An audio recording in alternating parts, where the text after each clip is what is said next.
Il-Partit Laburista nieda t-tielet edizzjoni ta' Kwalità Malta li għandha lan li s-servi ta' pjattaforma l-imprendituri Maltin biex jippromovu l-prodotti ta' s-servizzi tagħhom.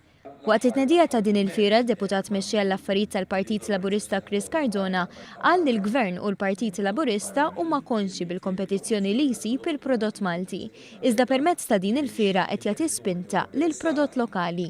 L-għan prinċipali ta' Kwalità Malta u li niġbru taħt tinda waħda produtturi Maltin, il-manifatturi Maltin, anke dak li jaħdmu f'ċertu setturi oħrajn, biex ikunaw display tal-prodotti tagħhom ħalli dak li jkun iżjed konxju minn dak li din jipproduċu.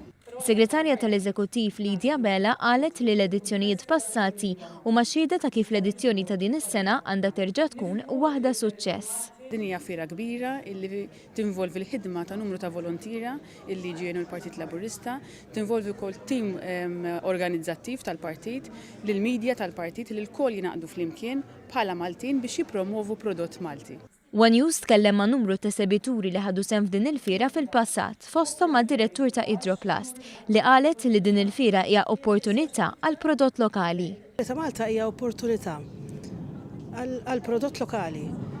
U fiera interessanti u sabiħa għax kollox miġbur taħt saqaf wieħed u kollox huwa made in Malta.